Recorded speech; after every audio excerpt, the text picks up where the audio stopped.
Hi, everyone. This is Veronica back with you with another Chronicle. So this time I'm going to detail the Chronicle of S. She is a beautiful little girl that came to live with us. So she was a permanent placement. She was a part of a sibling group, and she was with us for about 3 years. And so S came to us when she was about 6 years old.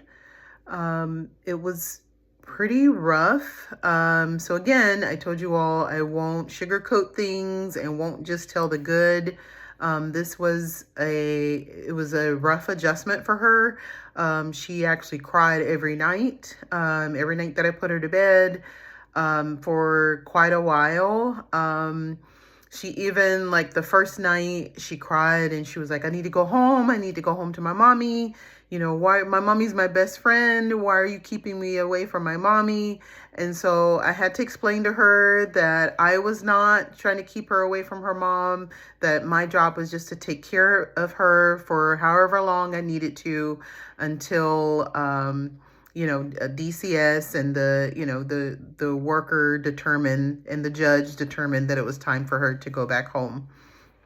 I will go ahead and tell you up front that that did not happen. The parental rights did end up being terminated, and S and her siblings were put up for adoption. So I'll get back to that in just a moment, but I want to talk about just a special girl. She's very special to me, aside from the fact that, number one, she was with us so long, right? So 3 years, they're our longest placement. We were not anticipating them being with us 3 years, and there are several reasons why it lasted as long as it did, why the case kind of drug out. I'll save that for another video because I want to focus on S. But so again, it was pretty rough for her. And so one of the first things that I did was ensure that she got therapy. So I had to advocate for her to get a therapist. So we were able to locate someone. And I don't know about you all, but in our area, there is a shortage of mental health providers. So it took a few weeks for us to get an appointment for her. So in the meantime, I just did the best I could to be there for her and to give her hugs and to listen to her. And eventually she did get therapy. And so she had this safe space, this neutral person for her to talk through issues and to share her feelings. So it did help her greatly. So I'll also mention that when S first came to us, there were some medical issues as well. She was overweight. She had 8 cavities. So again, 6 years old. She had 8 cavities. She had some other medical issues that weren't being attended to. So not major ones, but I mean, like her asthma, she hadn't had her medication. She hadn't been to a physician in a while. So as a foster parent, part of your role is to ensure that that child gets medical and dental care. So we scheduled those appointments and got her the assistance she needed and got the fillings for her cavities. I also started working with her on her diet.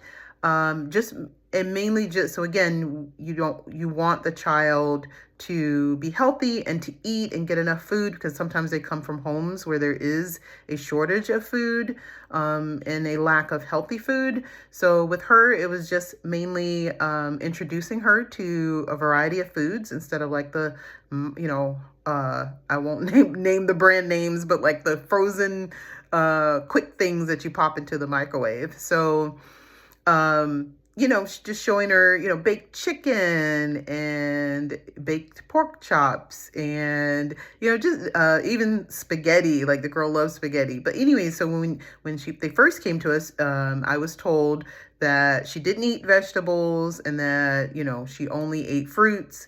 But in talking with S, she admitted that she hadn't tried a lot of vegetables. So I took the approach that I took with most of my other foster children, and you probably heard this in some of the other videos.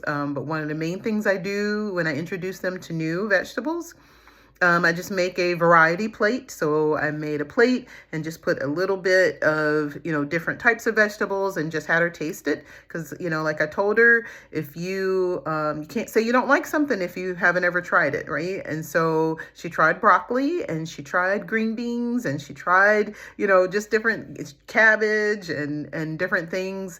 And I have to tell you also, in the beginning, she was a little more, not quite feeling this, and she found one or two that she would eat.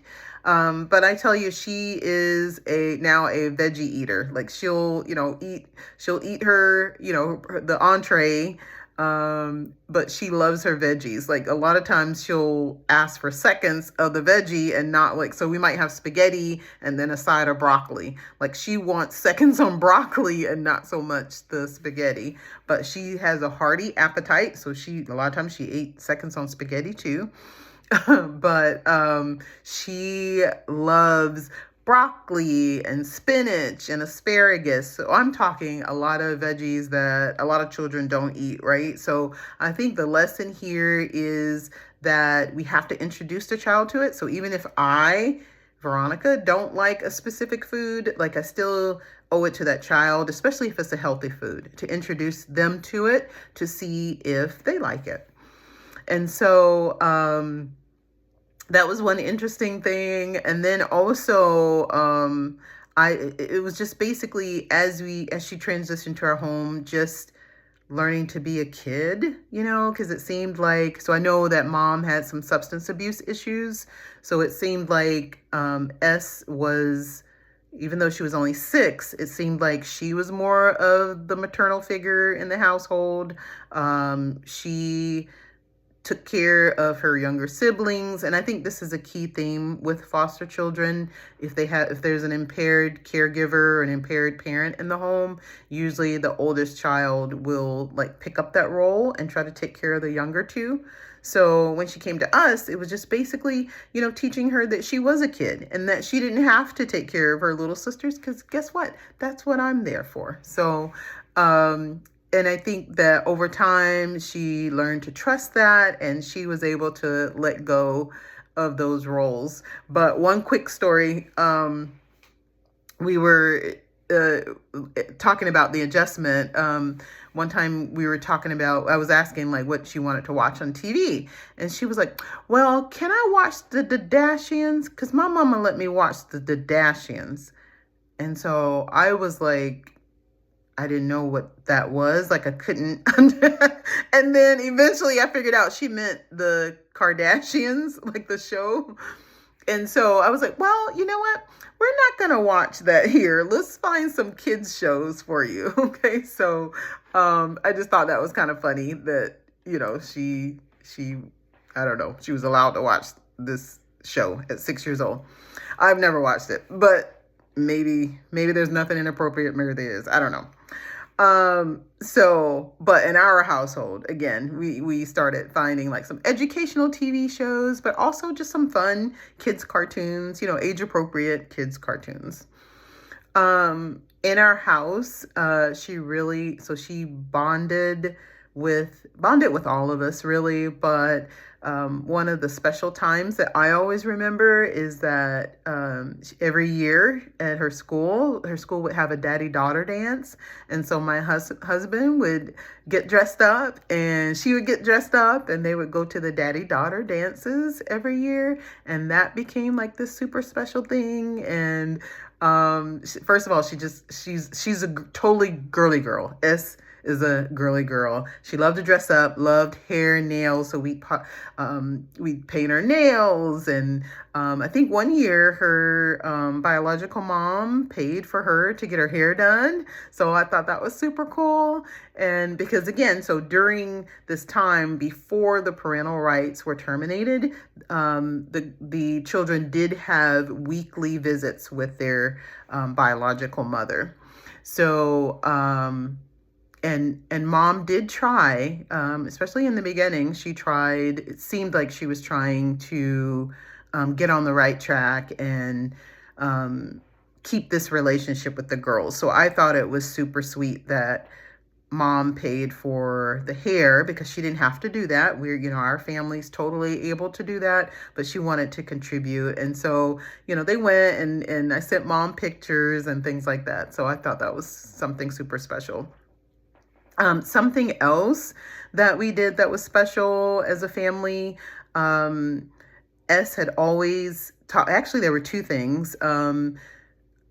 So our family realizes, and part of the motivation for us fostering is we do feel very blessed financially. And so we want to expose any of our foster children with some opportunities that they may not have if they weren't living with us. And so we tend to spend money on them, maybe sometimes more than I probably should. I don't know. Well, I won't say should. I think these children deserve it, right? Like they need these opportunities. As long as we're teaching them responsibility.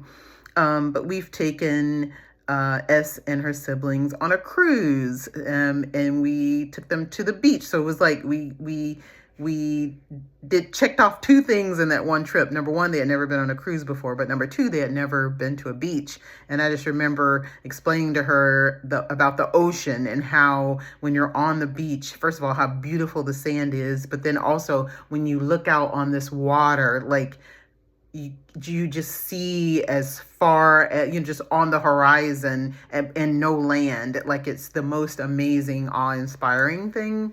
And so she was like, wow, like she just seemed, super interested in doing that. And so during this cruise, we were also able to take a day trip at one of the ports to go to the beach in the Bahamas. So I thought that was super special.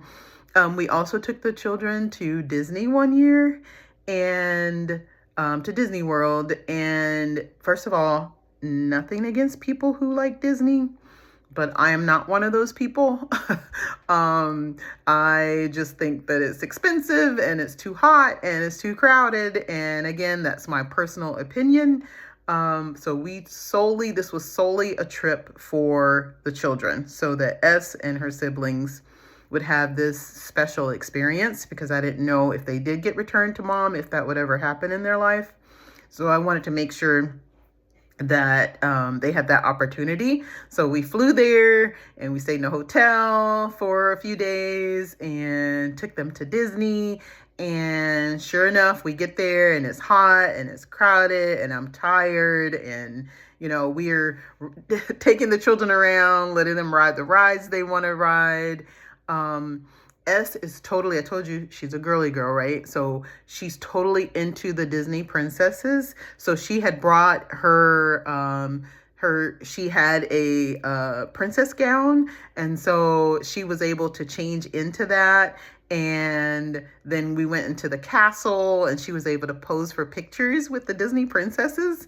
And I just remember asking her, hey, who's your favorite princess? And she said, well, it's Rapunzel because she has long hair like me. And that is something that I forgot to mention earlier. S had the longest hair. Like she had jet black, like super long hair, like down to her bottom, like very long.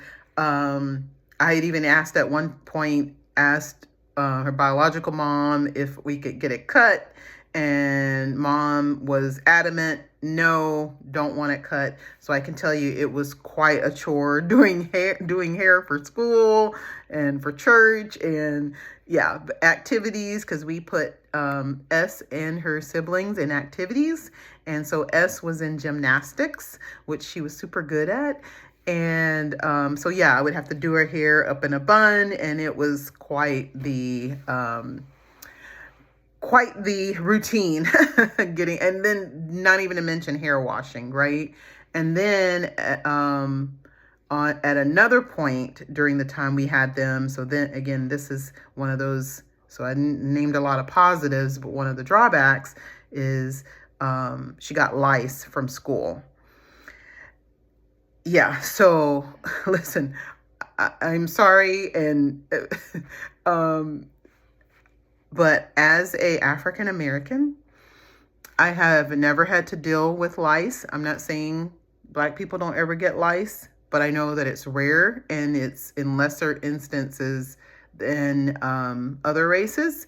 So it was totally new to me. I had to actually go to a specialist. There's a lice clinic here in my city. So I had to go there, and they educated me. They taught me, about treatment and prevention and maintenance and all that stuff. So that was quite a traumatic experience for me because I'm very squeamish. Anyways, so now I became pro at it, right? So you do what you got to do when you're taking care of your kids. So anyways, so going back to Disney, so S wanted to see Rapunzel because of the long hair, and she took pictures with her. It was, guys, I'm telling you, it was so amazing. And at the end of the day, so I'm tired, I am exhausted, I'm broke because we had spent all our money. And at the end of the day, we're going back to our hotel, and that little girl looked up at me with them beautiful brown eyes, them big, beautiful eyes, and said, "This was the most funnest day of my life." And I gotta tell you, that made every minute of my time, every penny that I spent, made it all worth it. So I just have to say, if you are fostering or if you're considering it, thank you so much. You are making a mark, and we do it for the children, not for ourselves. So thank you so much for listening, and until next time, bye.